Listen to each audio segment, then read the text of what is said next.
Bonjour, vous êtes fonctionnaire au sein de la fonction publique d'État, de la fonction publique hospitalière ou de la fonction publique territoriale et vous estimez subir depuis quelques semaines, voire quelques mois ou années, une situation de harcèlement moral.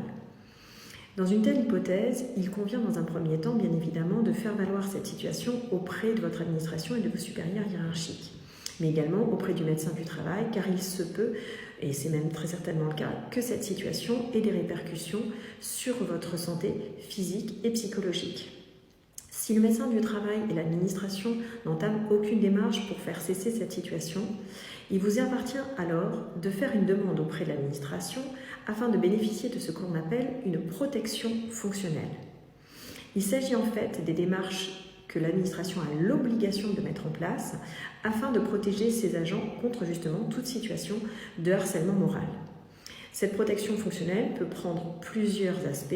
Ça peut être une sanction disciplinaire à l'égard de la personne qui vous harcèle, ou bien une décision de mutation de la personne, ou d'autres situations encore qu'elle pourrait mettre en place afin de faire cesser cet harcèlement moral.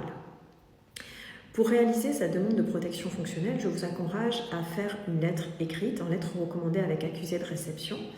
Et si vous ne vous sentez pas de faire un tel courrier ou une telle demande, vous avez la possibilité d'aller sur le site L'Appel juridique, justement,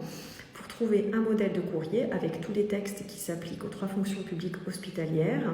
et avec des explications sur la manière de rédiger ce courrier et la procédure à suivre une fois cette demande engagée, en sachant que l'administration a normalement 2 mois pour vous répondre et que si au bout de 2 mois vous n'avez pas de réponse, à ce moment-là vous avez ce qu'on appelle une décision implicite de rejet que vous pouvez attaquer devant le tribunal administratif. Donc n'hésitez pas, allez sur le site L'Appel juridique, vous trouverez ce modèle de courrier, mais également des actualités, des veilles juridiques pour la protection fonctionnelle, le harcèlement moral et toute autre question en droit public. Merci beaucoup, à très vite.